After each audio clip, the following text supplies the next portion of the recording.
Alright people, welcome back to finding bulls. आज की market का रिकैप कर लेते हैं। देखते हैं आज की मार्केट से क्या क्या सीखा जा सकता था। ये ऊपर हमारा चार्ट है, निफ्टी का लगा देते हैं।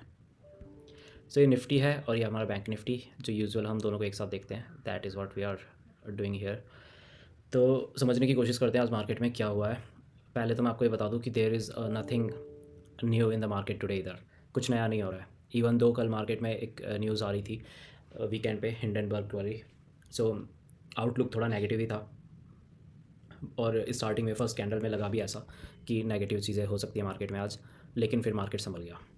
बट इस स्टैंड से जो मैं आपको अभी बताता हूँ कि हम इसमें क्या क्या पॉइंट आउट कर सकते थे, क्या क्या नोट कर सकते थे, वो भी हमारी कैलकुलेशंस के हिसाब से जो हमने ऑलरेडी पढ़ रखा है। सो उस पर्सपेक्टिव में मैं बोल रहा हूँ कि कुछ भी नया नहीं हो रहा है मार्केट में। हर दिन रिपीटेशन होती है मार्केट में। You just have to capture these couple of things. So let's start with that. पहली चीज़ ये कि मार्केट गैप को फिल नहीं कर पा रहा अभी तक। ठीक है, ये गैप था, या अभी तक गैप ऐसा कैसा मेंटेन्ड है, और निफ्टी में भी यही चल रहा है।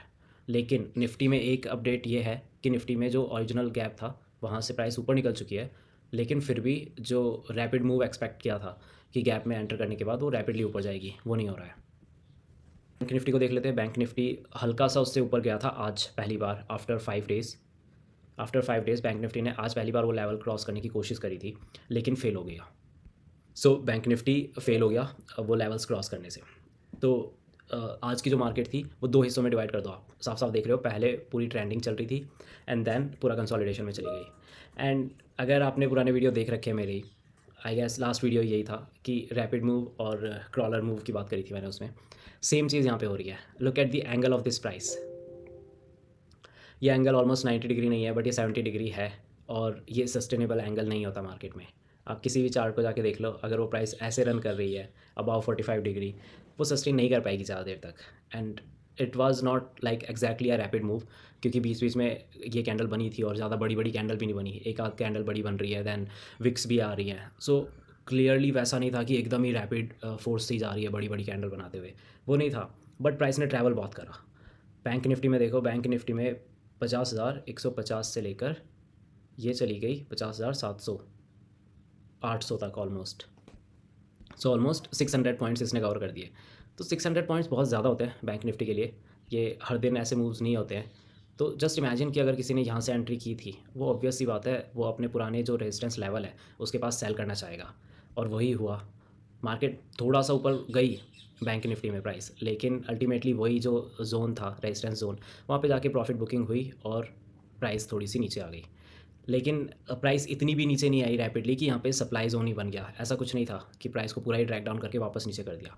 And there was still expectation कि ये प्राइस ब्रेक होके आज ऊपर जा सकती है, जिस हिसाब से मोमेंटम था।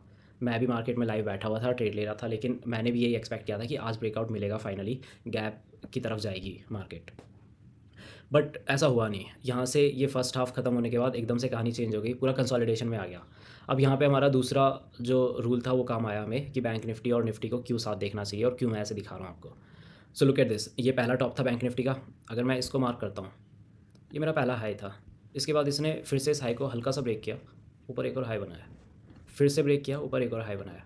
इसने 3 बार हाई बनाए अपने हर बार। बैंक निफ्टी में बहुत जान थी आज।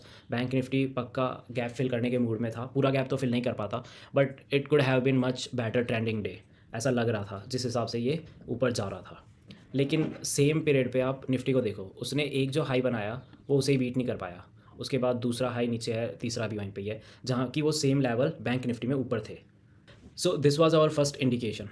यहाँ से हमें समझ आ गया था कि यार, ये जो मार्केट, जब हम एक्सपेक्ट करते हैं कि निफ्टी बैंक निफ्टी दोनों साथ चलने चाहिए और दोनों मोस्टली जाते भी हैं, लेकिन फिर भी बैंक निफ्टी थोड़ा स्ट्रॉन्ग था और निफ्टी थोड़ा वीक था।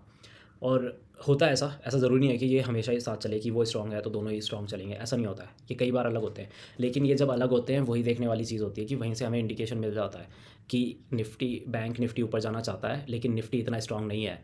तो जो ओवरऑल मार्केट का सेंटिमेंट है वो भी ओवरऑल इतना स्ट्रॉन्ग नहीं होगा, एंड अल्टीमेटली रिजेक्शन ही आया। So this was our clue. अगर साथ में देखोगे तो ईजी क्लू मिलेगा। सो ये थी दोनों चीज़ें, एक रैपिड मूव और ये दोनों को साथ देखना। ये दो चीज़ें मैं बताना चाहता था इस वीडियो से। काफ़ी इंटरेस्टिंग था आज का दिन। आई होप आपको भी मज़ा आया हो आज ट्रेडिंग करने में, और इस वीडियो को देखने में भी कुछ समझ आया हो नया।